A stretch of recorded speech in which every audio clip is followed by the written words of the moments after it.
Pentagon is cracking down on what it calls leaks, but is it really just congressional oversight? Why is suddenly Congress the latest target of the DOD's anti-leak campaign? I'm Paul, U.S. Army combat veteran. Let's talk about it. Okay, so the Pentagon has rolled out a new policy meant to stop what it, again, is referring to as leaks, this time banning military interactions with Congress. Now, the specifics here are simply that the Secretary of Defense and all defense personnel, with the exception of the Pentagon's Inspector General Office, must coordinate with the Office of the Assistant Secretary of Defense for Legislative Affairs on all communication with Congress and state elected officials. This is actually kind of insane because, well, the DOD says, when it continues to call itself the Department of War incorrectly, it says it relies on a collaborative and close partnership with Congress to achieve our legislative goals. That seems like someone doesn't understand what Congress's role is. This requires coordination and alignment of department messaging when engaging with Congress to ensure consistency and support for the department's priorities and to reestablish deterrence, rebuild our military, and revive the warrior ethos. This is according to a Hegseth and Feinberg memo. Now, it continues. Unauthorized engagements with Congress by Department of War, Department of Defense personnel acting in their official capacity, no matter how well-intentioned, may undermine department-wide priorities critical to achieving legislative objectives. Under terms of the directive, all interactions between the Defense Department personnel and Congress or state elected officials, including those outside of the National Capital Region, require approval from the Pentagon's Legislative Affairs Office.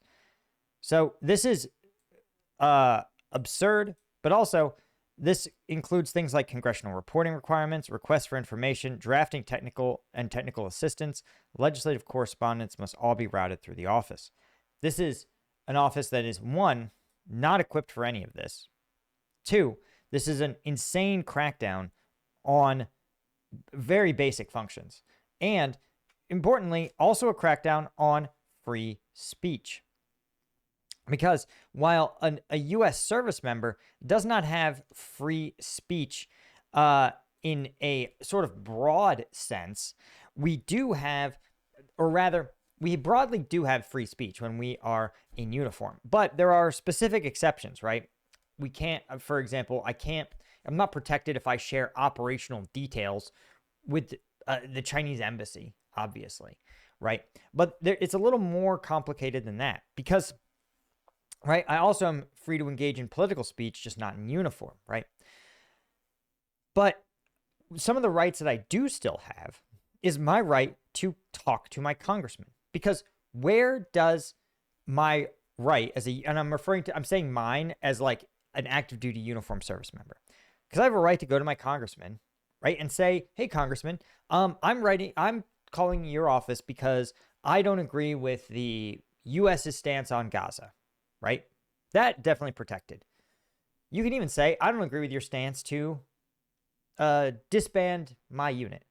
But then, is it protected if I call the congressman and say, hey, I don't agree with the fact that current Army policy says that some of the guys in my chain of command are getting punished for their haircuts, and I don't think that impacts operational safety or their ability to do their job. Well, where does my right to complain to Congress transition from free speech to interfering with the operational army? And the answer is that it's actually, well, it's complicated, but the right to communicate with Congress is actually something that soldiers very much have and it does not retract, because again, a soldier's right to contact their congressman about anything that they see as inappropriate, right? Technically, if I wanted to contact my congressman and say, I'm an active duty colonel, I want my son to be, what is the process for considering my son's attendance at West Point?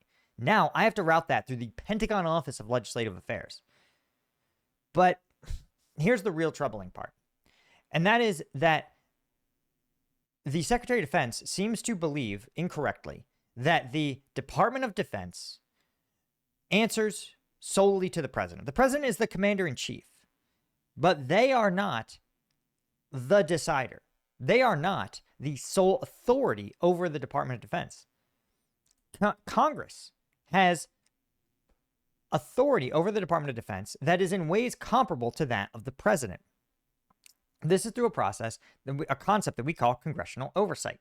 Congressional oversight is oversight by the United States Congress over the executive branch, including numerous U.S. federal agencies. Congressional oversight includes the review, monitoring, and supervision of federal agencies, programs, activities, and policy implementation.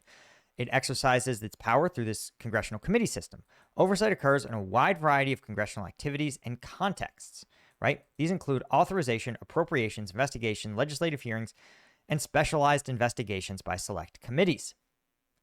Now, Congress derives its oversight authority from what it calls implied powers in the Constitution, but they are so obviously implied that there have been repeated Supreme Court cases that say, yes, obviously, Congress has a broad investigative authority over the executive branch.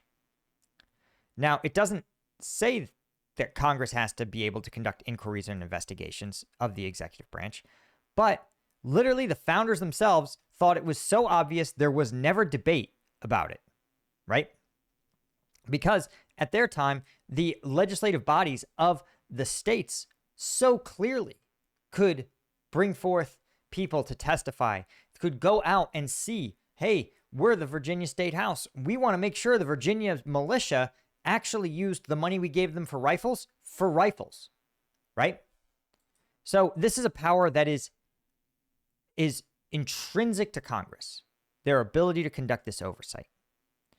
What does that mean? That means, especially because Congress writes the legislation about the Department of Defense. The DOD doesn't get just a single check. We don't say, here you go, DOD, here's $1 trillion, spend it how you like. No, Congress says, here's $1 trillion, but you're going to buy 6 new Blackhawks. You're going to recruit 50,000 new troops. You're going to hire 40 new military prosecutors. You're going to, buy 6 new bridging pieces of equipment. You're going to refurbish our nuclear military arsenal. You're going to spend that money to write new policies about grooming and standards and stuff. Congress can put almost any conditions on that money that they want. And that is intrinsic to Congress. That is how laws work. Congress just doesn't say you get all your money or none of it, right? Congress can fund and defund programs as they see fit. That is their prerogative. It's in the Constitution. And the only way to conduct that funding is to see, one, verify that it is being spent as Congress has required, and to ensure that the programs are being as effective as they need to be. Intrinsic to that is the ability of Congress to communicate with the DOD in the ways and means that they choose. Congress is under no mandate to talk to legislative affairs, right? They are under no mandate to request permission to see if there really are the 6 Blackhawks that the Army said they bought. No permission required. Congress can show up at a military base at any time, at any date, and say, I'm here to see the Blackhawks. And if you're a congressman, you can do it. No questions asked. Or at least that's how it used to be. Because that same authority is supposed to apply to things like ICE detention facilities. Now, Congress, there's an implied thing, right? Congress can't show up to a missile, to a classified missile site with no notice. I mean, they can, but generally, as a courtesy, if they're like, hey, sir, you're a congressman, you got to turn off your cameras if you're coming here. Hey, you got to at least give the base commander a heads up so we can make sure that we do some operational security stuff, or that we make sure that if you're going to see classified material or operations, that you can get you into a skiff. But again, the DOD can't hide things from Congress. And the problem is that right now what you've done is you've narrowed Congress's authority, which used to be broad, and Congress doesn't exercise it a thousandth of what they should. A more assertive Congress would have each committee having huge investigative bodies to make these determinations. But they don't. They're sort of cowardly in that way. But you've taken Congress's already underutilized perspective that's wide, that says Hey, if you're a congressman, you can walk into an office at the Pentagon. Hey, I'm here to talk to you about buying more Blackhawks. We sent you some money to do it. Tell us about how that's going. That's their right. But now the Secretary of Defense has said, if Congress knocks on your door and says, tell me about those Blackhawks, you say, I cannot speak to you right now. You have to coordinate with the Office of Legislative Affairs. And Office of Legislative Affairs is going to go, oh, you can schedule a time for the secretary to escort you around to see the Blackhawks, and his schedule is open in 3 months. Not how this works. Not how this works at all. And so the other problem, and this is something I worked in an inspector general's office for 7 years. And you may say, well, there's a carve out, right? The Pentagon inspector general can talk to Congress. By the way, that's not, the DOD policy can't restrict that. The Pentagon inspector general doesn't answer to the Department of Defense, right? They answer to the president directly and to Congress. So this memo cannot apply, even if they said the inspector general can't do it. It doesn't apply. But which is something that, again, a serious Department of Defense would understand. But the communication between the department and the inspector general, because often inspectors general, they receive requests from Congress. Congress says, hey, I want you, for example, I was frequently did a congressionally mandated program, and Congress appropriated funds specifically so that we as inspectors general could go to ICE facilities unannounced. We gave them zero notice. We actually arrived, showed our IDs, entered the ICE facility, and only after the visit would we tell ICE headquarters that this visit was occurring. These were very successful. We found a bunch of issues that, again, ICE should have been happy because we got them more funding to address it, right? But this program was Congress coming down and saying, we want you inspectors to do this. And when Congress funds you, you know that you take their requests very seriously. But it goes both ways, because often that request, they'd say, hey, I am a U.S. senator, or I'm a congressman in the House Oversight, and one of my constituents is a Border Patrol agent, in my case. And he wrote me, this is a real case, by the way, or a version of a real case. I'm changing some details for obvious reasons. Congressman writes this. He says, hey, one of the Border Patrol agents stationed in my district wrote me, and he said that he had been ordered to work in conditions that are a violation of their union agreement, right? He worked too many hours. He spent way too much time on the line. He was told to do things and make statements to migrants that are against U.S. law and policy. And I want you guys to find out if this is true. And that became a giant review that we did. And the reason that worked is because the triangle went up to Congress and back down again. Now, this memo says, oh, whistleblowers are still protected, but there's a whole host of things that constitute whistleblowing. Whistleblowing is a very specific protected legal thing, and just having a problem with Congress or just seeing something that you find disturbing does not itself count as whistleblowing. And so you have this whole category of people who might not qualify for whistleblower protections, but still have a right to tell Congress things. And again, Congress, these people may not even consider themselves blowing the whistle. They may simply go to Congress and say, hey, you appropriated us money for Blackhawks. Does that include maintenance? And Congress may go, no. There's a separate maintenance budget. Why are you using maintenance for this? This is for acquiring new systems. And Congress may go, I wonder if this is more widespread. Are funds being misappropriated by the DOD to maintain Blackhawks when they should be buying new ones? We should do an investigation, right? So it doesn't have to be an allegation. Do you see how? But you also, there's so many problems with this, right? Let's say you are a military base. I was stationed in Kansas. Well, the base, and for example,